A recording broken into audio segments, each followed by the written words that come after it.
আপনি যখন বিশ্বাস করেন যে ইসরায়েল যা চায় তাই করতে পারে, আমেরিকা যা চায় তাই করতে পারে, এবং দাজ্জাল আসার আগ পর্যন্ত আমাদের কিছু করার নাই, আবার দাজ্জাল আসার পরেও আমার কিছু করার নাই, পালায় পাহাড়ে যাইতে হবে, তার মানে কি? ওই যে history is the collection of trauma, আপনি ট্রমা থেকে রিয়াক্ট করতেছেন, আপনি নিজেকে হেল্পলেস মনে করেন, দর্শক মনে করেন, আপনার কিছুই করার নাই মনে করেন, আপনার জেগে ওঠার কোনো সুযোগ নাই মনে করেন। উল্টা আপনি যদি মনে করেন না মুসলমানদের এখন একটা উত্থানের সময়, কারণ চায়না মুসলমানদের ধর্ম ইসলামের প্রচার প্রসার ব্যাপারে সরাসরি ভাবে শত্রু না, চায়না তার কালচার নিয়ে হ্যাপি, এবং চায়না মুসলিম কান্ট্রিগুলোর সাথে কোঅপারেট করতেছে, সবগুলো মুসলিম কান্ট্রির সাথে কোঅপারেট করতেছে, আবার আমেরিকা শ্রিঙ্ক করতেছে, তখন অটোমেটিক্যালি মুসলিম কান্ট্রিগুলো আস্তে আস্তে ইউনাইটেড হইতে পারবে। তখন অটোমেটিক্যালি আপনি কি নিজেকে উজ্জীবিত মনে করবেন না? আমি বলতেছি যেটা টার্কির ফরেন মিনিস্টার হাকান ফিদান যে কথাটা বলছে, 100 বছর পরে মুসলমানরা এখন ঘুম থেকে জেগে উঠতেছে। যখন আপনি এটা বিশ্বাস করবেন তখন অটোমেটিক্যালি আপনার মধ্যে একটা পজিটিভ এনার্জি আসবে। চায়নার রাইজের সামনে আমেরিকা কতটা তুচ্ছ হয়ে যাচ্ছে সেটা বোঝার চেষ্টা করে। যা ইচ্ছা আমেরিকা করতে পারতো, আস্তে আস্তে আমেরিকা সেটা করতে পারতেছে না, ক্লিয়ারলি করতে পারতেছে না। আমেরিকা যে একটা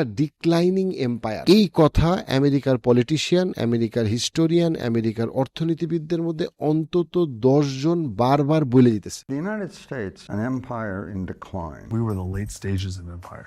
The empire is on its way down. যে আমেরিকা একটা ডিক্লাইনিং এম্পায়ার। আচ্ছা, আমেরিকা কি চায় নাই যে প্যালেস্টাইন শেষ হয়ে যাক? প্যালেস্টাইন কি শেষ হয়েছে? হয় নাই। আমেরিকা কি চায় নাই যে সিরিয়ার দখল আমেরিকার হাতে থাকুক? সেটা কি থাকছে? না, থাকে নাই। আমেরিকা কি চায় নাই ইন্ডিয়া তার কন্ট্রোলে আসুক পুরোপুরি? ইন্ডিয়া কি আমেরিকার কন্ট্রোলে আসছে? না, ইন্ডিয়াও আমেরিকার কন্ট্রোলে আসে নাই। আমেরিকা কি চায় নাই চায়নার থেকে তার ইকোনমি এবং মিলিটারি সবসময় বড় হোক? সেটা কি আছে? নাই। আপনি যদি জিডিপিতে দেখেন, জিডিপিতে আমেরিকা বড়, কিন্তু আপনি যদি পিপিপিতে দেখেন তাহলে আপনি দেখবেন যে চায়নার ইকোনমি অলরেডি আমেরিকাকে সারপ্রাইজ করছে। সবচেয়ে বড় কথা হইলো, আপনি যদি স্টেবিলিটি ওয়াইজ চিন্তা করেন যে সামনের 30 বছরে চায়নার ইকোনমি আর আমেরিকার ইকোনমির মধ্যে কোনটা বেটার করবে, ইন এভরি অ্যাসপেক্ট চায়নার ইকোনমি আমেরিকার ইকোনমির থেকে বেটার করবে।